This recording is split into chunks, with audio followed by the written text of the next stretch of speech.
Hello everyone, ಇವತ್ತಿನ ವಿಡಿಯೋದಾಗ ನಾವು ತಳು ಅವಲಕ್ಕಿನ ಹೇಗೆ ಹಚ್ಚಬೇಕು ಅಂತ ನೋಡೋಣ. ಮೊದಲಿಗೆ ಒಂದು ಪಾತ್ರೆಯನ್ನು ಬಿಸಿ ಮಾಡೋಕ್ಕೆ ಇಟ್ಕೊಂಡಿದ್ದೀನಿ. ಅದು ಕಾದ ನಂತರ ಅದಕ್ಕೆ ಪೇಪರ್ ಅವಲಕ್ಕಿ ಅಂತಾರಲ್ಲ ಅವನ್ನ ಹಾಕಿ ಪೂರ್ತಿಯಾಗಿ ನೀಟಾಗಿ ಹುರ್ಕೋಬೇಕು. ಫಸ್ಟು ಆವಾಗ ಹೀಗೆ ಕೈಯಾಡಿಸ್ಕೊತಾನೆ ಇರಬೇಕು, ಯಾಕಂದರೆ ಅವು ಭಾಳಷ್ಟು ತಳ್ಳಿರೋದ್ರಿಂದ ಅವು ಬೇಗ ಹೊತ್ಕೊಂಡು ಬಿಡ್ತವೆ. ಆದ್ದರಿಂದ ಸ್ವಲ್ಪ ಕೆಂಪಾಗೋ ಮಟ್ಟ ಹುರ್ಕೊಂಡು ತಗೊಳ್ಳೋಣ. ನೆಕ್ಸ್ಟ್ ಇವಾಗ ಹಚ್ಚಲಿಕ್ಕೆ ಏನೇನು ಸಾಮಗ್ರಿ ಬೇಕೋ ಅವ್ನು ತೊಗೊಂಡಿಟ್ಕೊಂಡಿದ್ದೀನಿ. ಶೇಂಗಾ ಕಾಳು ಹುರಿದಿಟ್ಕೊಂಡಿದ್ದೀನಿ. ನಂತರ ಬೆಳ್ಳುಳ್ಳಿ, ಕರಿಬೇವು ಮತ್ತು ಪುಟಾಣಿಯನ್ನು ತೊಗೊಂಡಿದ್ದೀನಿ. ನಂತರ ಎಣ್ಣೆ ಬಿಸಿ ಮಾಡಿಕೊಂಡು ಅದಕ್ಕೆ ಫಸ್ಟು ಬೆಳ್ಳುಳ್ಳಿಯನ್ನು ಹಾಕ್ಕೋಬೇಕು. ನಂತರ ಕರಿಬೇವು ಹಾಕಿ ಚೆನ್ನಾಗಿ ಎಣ್ಣೆಯಲ್ಲಿ ಫ್ರೈ ಮಾಡ್ಕೋಬೇಕು. ನಾನಿಲ್ಲಿ ಆಗಲೇ ಕೋಡ್ಬಳೆಯನ್ನು ಮಾಡಿ ಎತ್ತಿಟ್ಕೊಂಡಿದ್ದೆ, ಅದೇ ಎಣ್ಣೆಯಲ್ಲಿ ವಾಪಸ್ ಮಾಡ್ತಿದ್ದೀನಿ. ಆದ್ದರಿಂದ ಅದು ಹೀಗೆ ಕಲರ್ ಬಂದಿದೆ.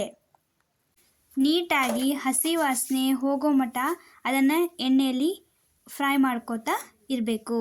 ನಂತರ ಅದೆಲ್ಲ ಆದಮೇಲೆ ಸ್ವಲ್ಪ ಹೊತ್ತಾದಮೇಲೆ ಹೀಗೆ ಆಗಿದೆ ನೋಡ್ರಿ.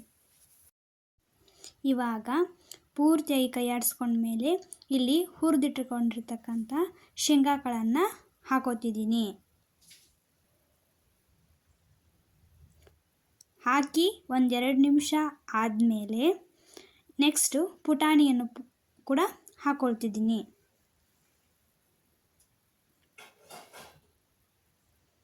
ಇವಾಗ ಎರಡನ್ನೂ ಕೂಡ ಪೂರ್ತಿಯಾಗಿ ಚೆನ್ನಾಗಿ ಮಿಕ್ಸ್ ಮಾಡ್ಕೋಬೇಕು. ಒಂದು 5 ನಿಮಿಷ, 5ರಿಂದ 6 ನಿಮಿಷ ಅವನ್ನ ಸ್ವಲ್ಪ ಎಣ್ಣೆಯೆಲ್ಲ ಹೀರ್ಕೊಳ್ಳೋ ಮಟ್ಟ ಅದರಲ್ಲೇ ಬಿಡಬೇಕು. ನಂತರ ರುಚಿಗೆ ತಕ್ಕಷ್ಟು ಉಪ್ಪನ್ನು ಆ್ಯಡ್ ಮಾಡ್ಕೋಬೇಕು. ಸ್ವಲ್ಪ ಕಡಿಮೆನೇ ಹಾಕ್ಕೋಬೇಕು, ನಂತರ ನೋಡಿ ಹಾಕ್ಕೊಳ್ಳೋಕ್ಕೂ ಬರುತ್ತೆ. 6 ನಿಮಿಷ ಆದಮೇಲೆ ಇಲ್ಲಿ ಸ್ವಲ್ಪ ಅಚ್ಚ ಖಾರದ ಪುಡಿಯನ್ನು ಯೂಸ್ ಮಾಡ್ಕೋತಿದ್ದೀನಿ. ಇದನ್ನು ಕೂಡ ನೀಟಾಗಿ ಪೂರ್ತಿ ಮಿಕ್ಸ್ ಮಾಡ್ಕೋಬೇಕು. ಇದಾದ ನಂತರ ಸ್ವಲ್ಪ ಅರಿಶಿಣ ಪುಡಿಯನ್ನು ಹಾಕೋಬೇಕು, ಯಾಕಂದರೆ ಕಲರ್ ಬರೋದಕ್ಕೆ ಮತ್ತು ಸ್ವಲ್ಪ ಟೇಸ್ಟ್ ಆಗೋದಕ್ಕೆ.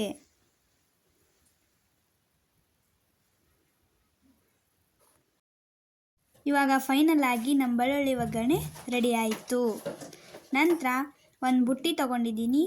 ಅದಕ್ಕೆ ಅವಲಕ್ಕಿಯನ್ನು ಹಾಕ್ಕೊಂಡು ನಾವು ಮಾಡಿರ್ತಕ್ಕಂತಹ ಬೆಳ್ಳುಳ್ಳಿ ಒಗ್ಗರಣೆಯನ್ನು ಹಾಕ್ಕೊಂಡು ಕಲಿಸ್ಕೊತಿದ್ದೀನಿ. ಬಹಳಷ್ಟು ತೆಳ್ಳಗಾಗಿರುತ್ತೆ, ಜಾಸ್ತಿ ಕೈಯಾಡಿಸಿದರೆ ಪುಡಿ ಆಗೋ ಚಾನ್ಸಸ್ ಇರುತ್ತೆ. ಆದ್ದರಿಂದ ಇಲ್ಲಿ ಒಂದು ಸೌಟ್ ತೊಗೊಂಡು ಕೈಯಾಡಿಸ್ಕೊತಿದ್ದೀನಿ. ಮೇಲಿಂದ ಕೆಳಗೆ ಎಲ್ಲವನ್ನು ನೀಟಾಗಿ ಕೈಯಾಡಿಸ್ಕೋಬೇಕು.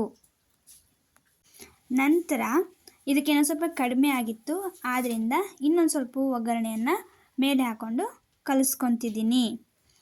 ಫೈನಲಿ ಇವಾಗ ನಮ್ಮ ತಳು ಅವಲಕ್ಕಿ ತಿನ್ನೋಕ್ಕೆ ಸಿದ್ಧವಾಗಿದ್ದಾವೆ. ನಂತರ ಇದಕ್ಕೆ ರುಚಿ ಬರಲಿ ಅಂತಂದು ಮೇಲೆ ಬೀಸಿದ ಸಕ್ಕರೆ ಪುಡಿಯನ್ನು ಹಾಕ್ಕೊಳ್ತಿದ್ದೀನಿ. ಒಂದು ಕಡೆ ಸ್ವೀಟು, ಒಂದು ಕಡೆ ಖಾರ ಇದ್ದರೆ ಇನ್ನೂ ಚೆನ್ನಾಗಿರುತ್ತೆ. ಅದಾದಮೇಲೆ ಸ್ವಲ್ಪ ಪುಟಾಣಿ ಹಿಟ್ಟು ಕೂಡ ಹಾಕ್ಕೊತಿದ್ದೀನಿ. ಫೈನಲಿ ನಮ್ಮ ಅವಲಕ್ಕಿ ಇವಾಗ ready. Thank you for watching my video.